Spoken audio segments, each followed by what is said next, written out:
La Corte Suprema de Estados Unidos se mostró abierta a levantar una orden a nivel nacional que impide al presidente Donald Trump hacer cumplir su decreto en contra de la ciudadanía por nacimiento. Los jueces conservadores expresaron profundas reservas sobre la capacidad de los tribunales inferiores para emitir mandatos judiciales a nivel nacional.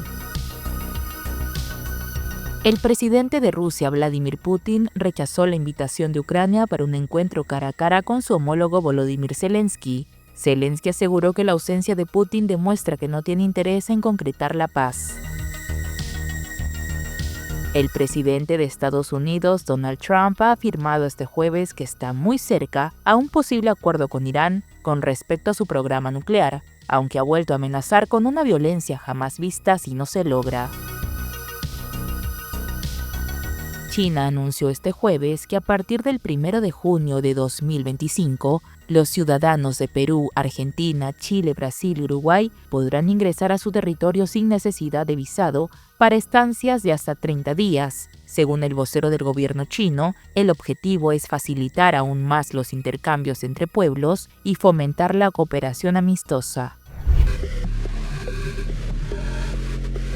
La Corte Suprema de Estados Unidos se mostró abierta a levantar una orden a nivel nacional que impida al presidente Donald Trump hacer cumplir su decreto contra la ciudadanía por nacimiento, incluso mientras debatía sobre las implicaciones prácticas de permitir que el gobierno niegue documentos de ciudadanía a algunas personas nacidas en Estados Unidos. Varios jueces conservadores expresaron profundas reservas sobre la capacidad de los tribunales inferiores para emitir mandatos judiciales a nivel nacional, pero al mismo tiempo parecieron buscar otras maneras de detener a corto plazo una política que trastocaría más de un siglo de consenso sobre la ciudadanía estadounidense.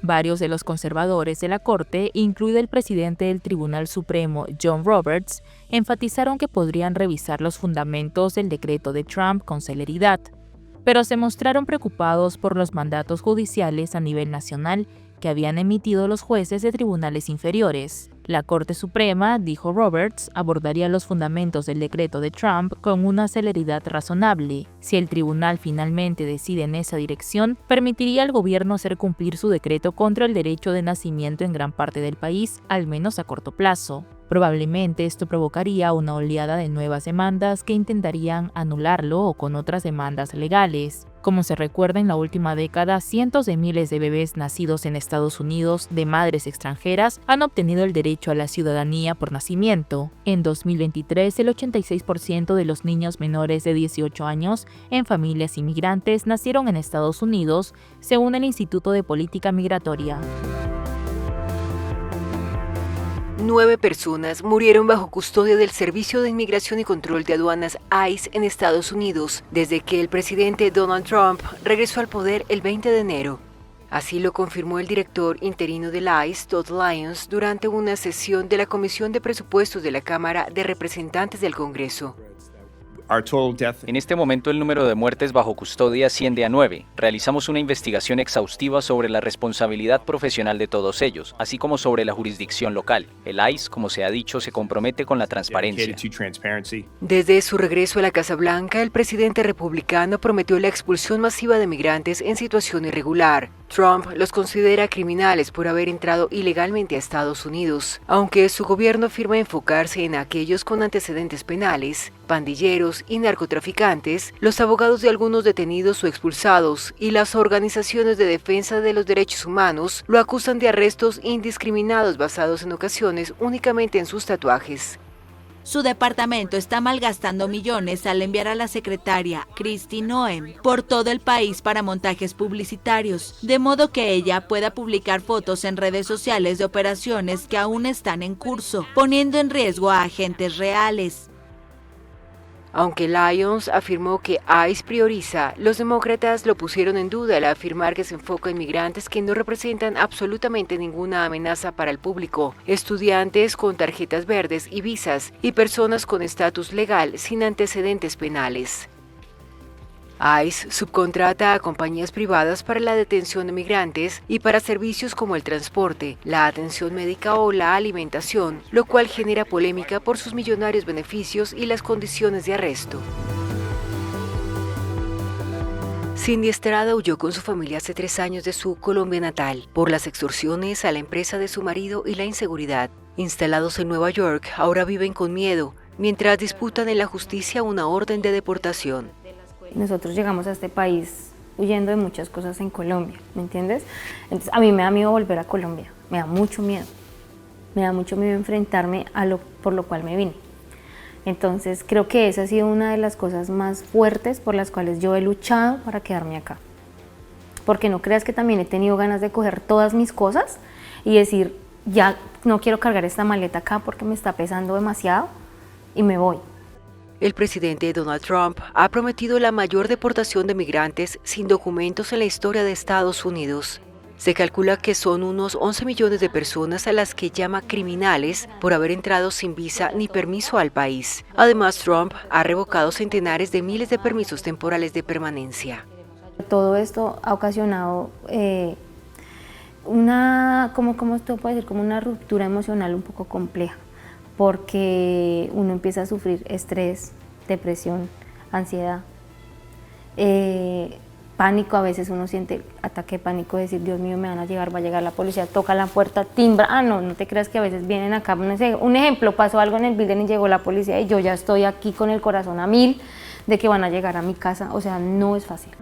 Su marido tiene una tobillera electrónica para estar controlado las 24 horas del día y también quieren monitorearla a ella. Su hijo también sufre la incertidumbre sobre el futuro.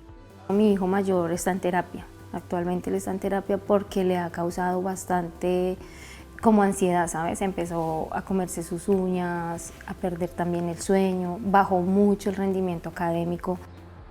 Según los especialistas, esta embestida anti-inmigración causa problemas de salud mental entre la comunidad migrante, como no se veía desde los atentados del 11 de septiembre de 2001. Eso ha aumentado el consumo de alcohol, drogas, tabaco y los conflictos intrafamiliares. Desde hace años que no se veía este nivel de incertidumbre, de temor, de angustia sobre la situación que se está viviendo, similar a lo que New York en particular sufrió durante el 9/11, los ataques del 2001, donde había estrés, ansiedad, angustia, depresión. El Servicio de Inmigración y Control de Aduanas dice centrarse en la detención de migrantes con antecedentes penales, pero según la prensa estadounidense, solo una pequeña parte de los deportados entra en esa categoría. La presencia de los agentes del ICE en barrios o líneas de metro frecuentadas por inmigrantes, en particular latinos, dispara el miedo. Los que han venido al país hace 10, 20, 30 años, tienen hijos, tienen nietos, tienen raíces establecidas en el país y la perspectiva de que se tuvieran que ir es absolutamente traumática. El especialista recomienda que nadie baje los brazos y se quede encerrado y pide que sigan con su trabajo y actividades. Alienta a los migrantes a buscar apoyo psicológico y que se refugien en la comunidad, recordando que no todos en la ciudad persiguen a los inmigrantes. China mostró el jueves su preocupación por el proyecto de venta de varios puertos de Panamá en manos de una empresa de Hong Kong a un conglomerado de Estados Unidos. Una portavoz del Ministerio de Comercio advirtió sobre la responsabilidad legal de las partes implicadas. Las partes en la transacción no deben intentar eludir el proceso de supervisión. No podrá llevarse a cabo ninguna concentración sin aprobación previa. De lo contrario, se incurrirá en responsabilidad legal. Se espera que las empresas involucradas mantengan una comprensión clara de esto y procedan con cautela. La compañía CK Hutchison tiene previsto vender la mayoría de sus operaciones portuarias a un consorcio liderado por BlackRock, la mayor compañía de gestión de inversiones del mundo. El anuncio fue hecho por primera vez en marzo, después de semanas de presión de Donald Trump. El presidente de Estados Unidos ha dicho en más de una ocasión que no descarta una intervención militar para recuperar el Canal de Panamá, que según él está en manos chinas. CK Hutchison, una compañía fundada por el multimillonario de Hong Kong Li Ka-shing, aclaró que la transacción nunca se llevaría a cabo de manera ilegal o no conforme.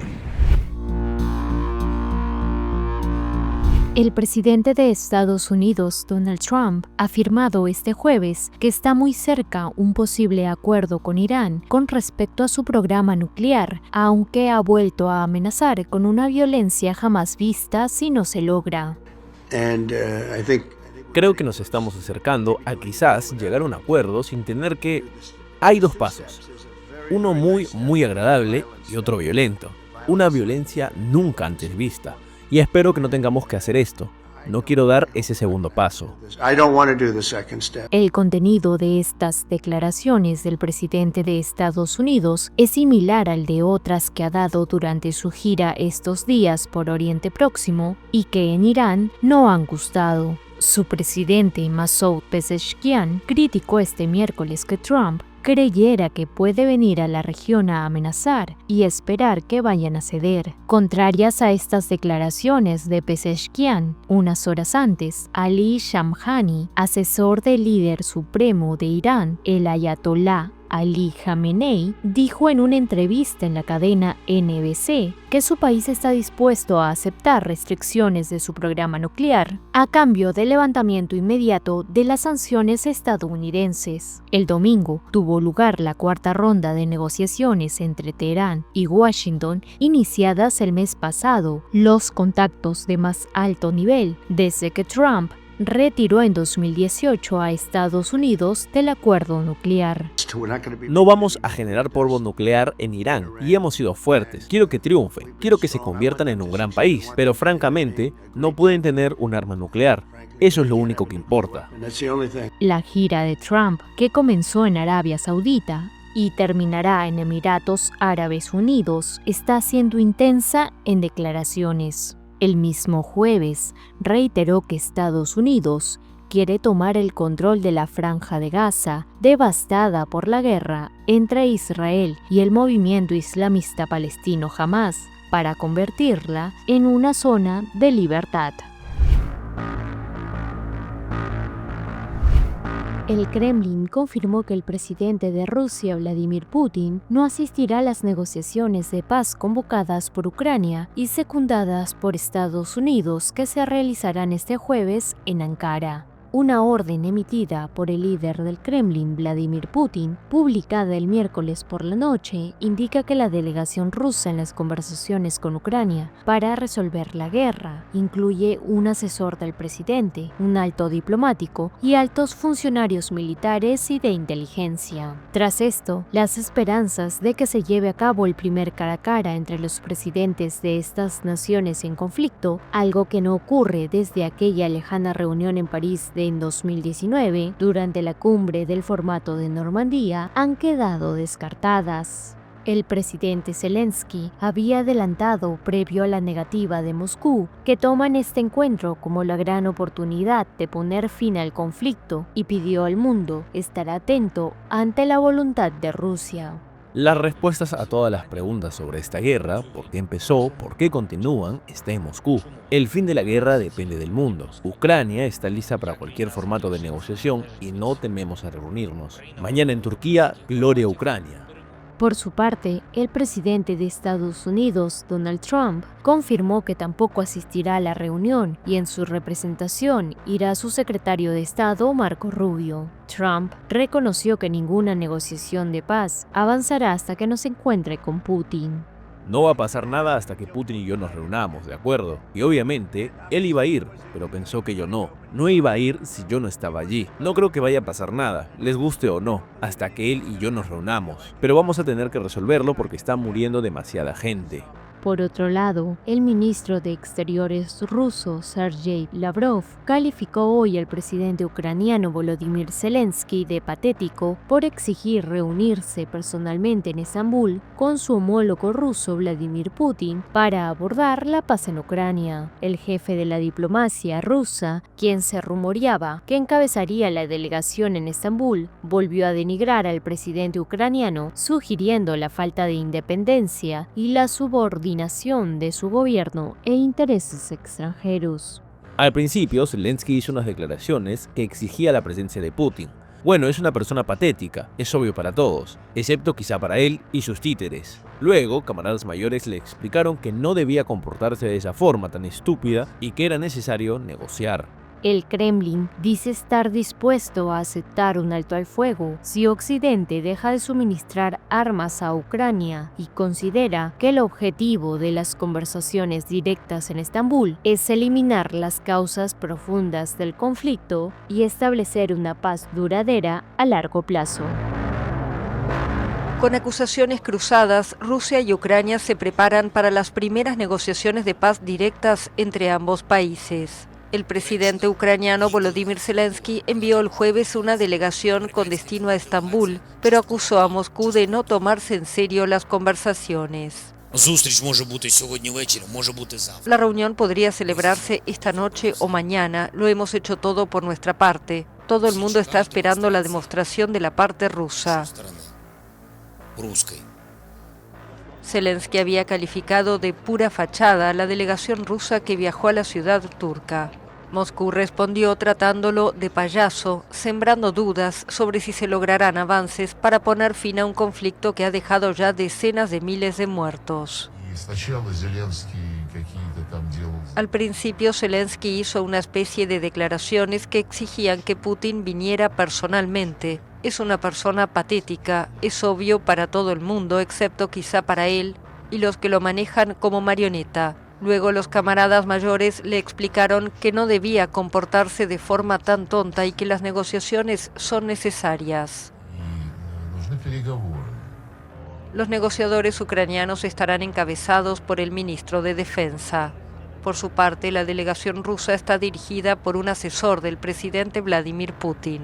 El jefe de la diplomacia de Estados Unidos, cuyo presidente Donald Trump ha estado mediando entre ambas partes, reconoció que no tiene grandes expectativas sobre las conversaciones.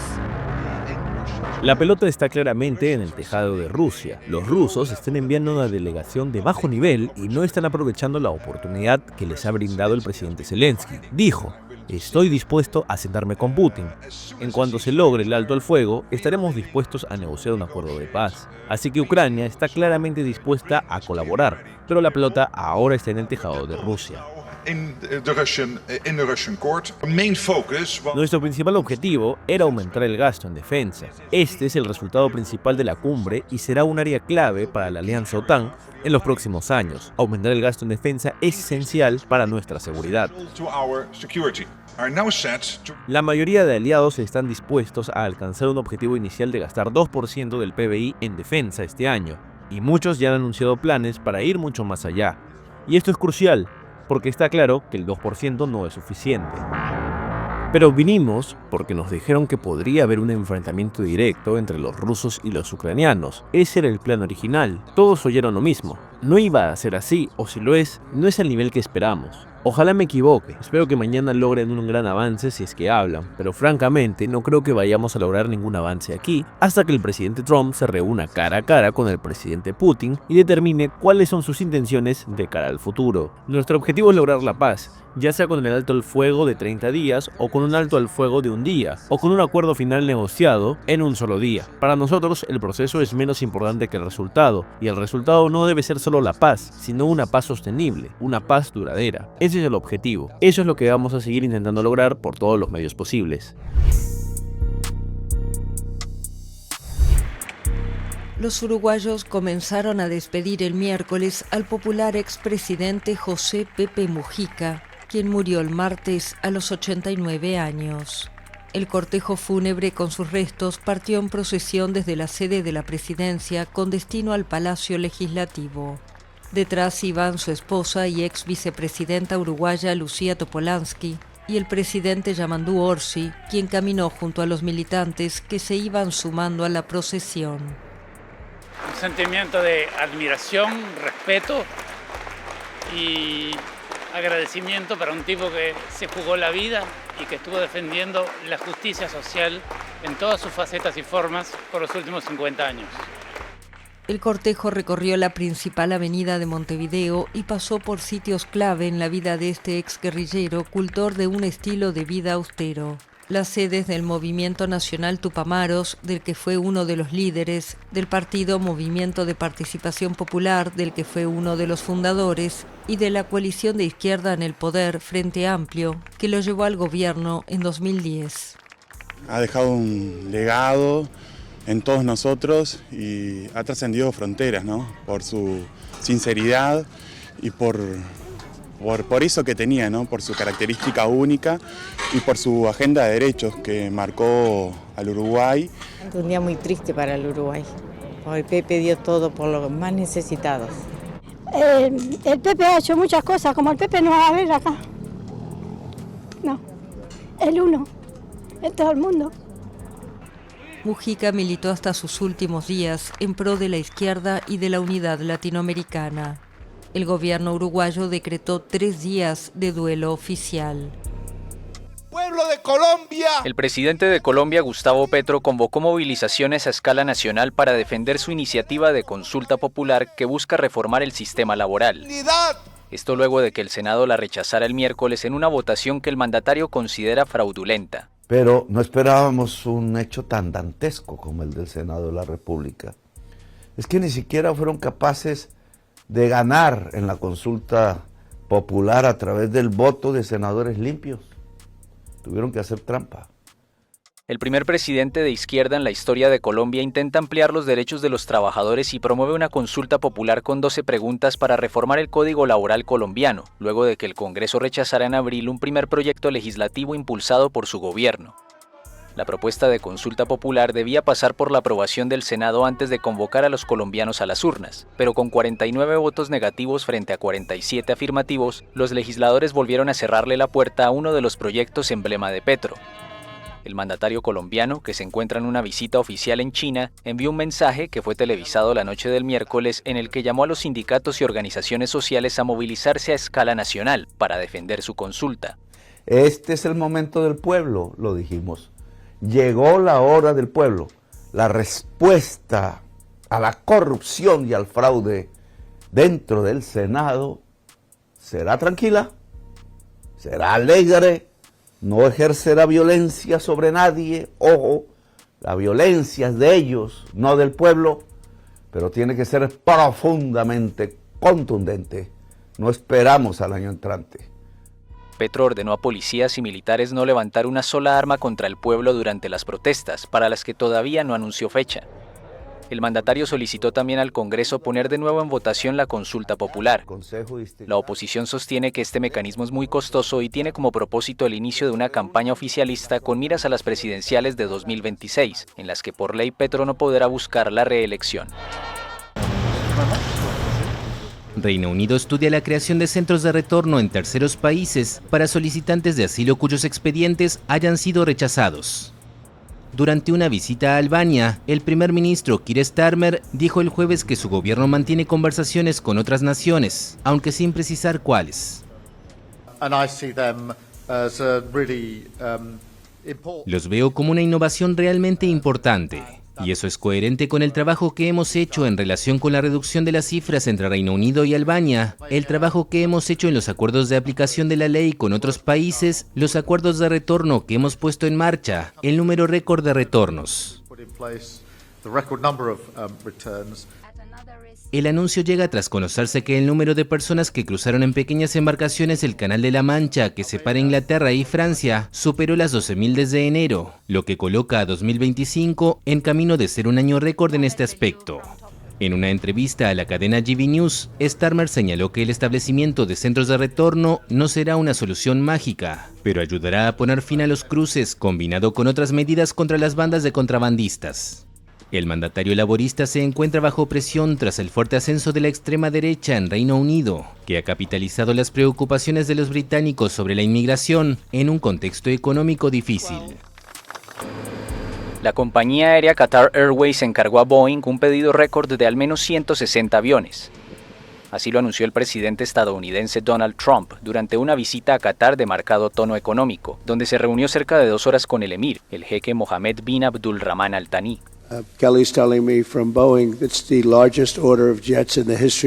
Kelly me está diciendo de Boeing que es el pedido de aviones más grande en la historia de Boeing. Eso está bastante bien. Y son 140. ¿Eran 140 o 160? En realidad son 200, incluyendo los 40. Así que son más de 200.000 millones de dólares, pero 160 en términos de los aviones. Eso es fantástico. Así que es un récord, Kelly. Y felicitaciones a Boeing. Saquen esos aviones. In terms of the jets, that's fantastic. So that's a record, Kelly. And congratulations to Boeing. Get those planes out there. El mandatario republicano fue el primero en anunciar el pedido, aunque por un monto global mucho más alto al reportado por la Casa Blanca. La lista de precios de los aviones 777X y 787 Dreamliner sugieren que el valor del contrato está muy por debajo de los 200.000 millones de dólares. La cifra de 96.000 millones divulgada por la Casa Blanca también parece incluir negocios para GE Aerospace. Un comunicado del fabricante precisa que el acuerdo mayor estipula la compra de 130 Dreamliners y 30 Boeing 777-9. También contempla la adquisición opcional de otros 50 aviones 787 y 777X. Aunque Boeing y sus clientes no suelen divulgar el precio de los aviones comprados, se trata al parecer del mayor pedido registrado por la compañía de aviones de fuselaje ancho en términos de valor. El pedido profundiza los lazos entre el fabricante estadounidense y esta importante aerolínea de Oriente Medio.